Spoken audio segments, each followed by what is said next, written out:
Many Lebanese now use motorcycles. In the absence of a well-organized public transport system and the rise in global fuel prices, it's the most affordable way to get around. The sharp devaluation of the local currency has made the situation worse.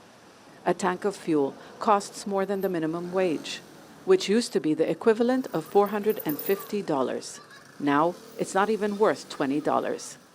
Basic necessities are out of reach for many, especially since the nearly bankrupt state lifted subsidies on food and medicine last year. There is no work. We try to sell whatever we can so that we can eat and drink. Life is unbearable. Authorities blame global inflation and the fallout from Russia's invasion of Ukraine, but Lebanon also has its own problems.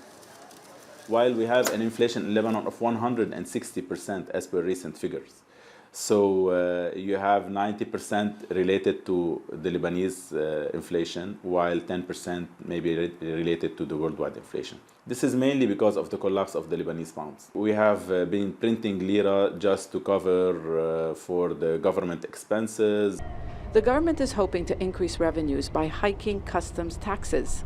But economists warn the decision will cause a 5 to 10% spike in inflation in a country that relies heavily on imports. Food prices have already increased by 700% since 2019.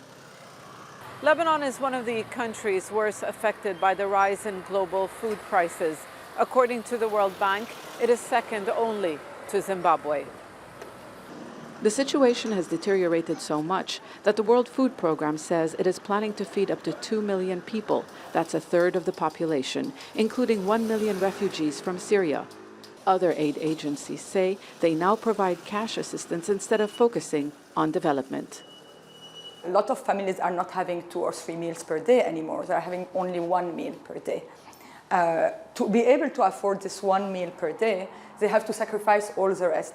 It means they cannot access health care. An estimated 15 to 30% of families receive help from relatives abroad. Nearly $7 billion entered the country this year. But this does little to address a crisis that has already made 4 out of every 5 Lebanese poor. ZEINA KHODR, Al Jazeera, Beirut.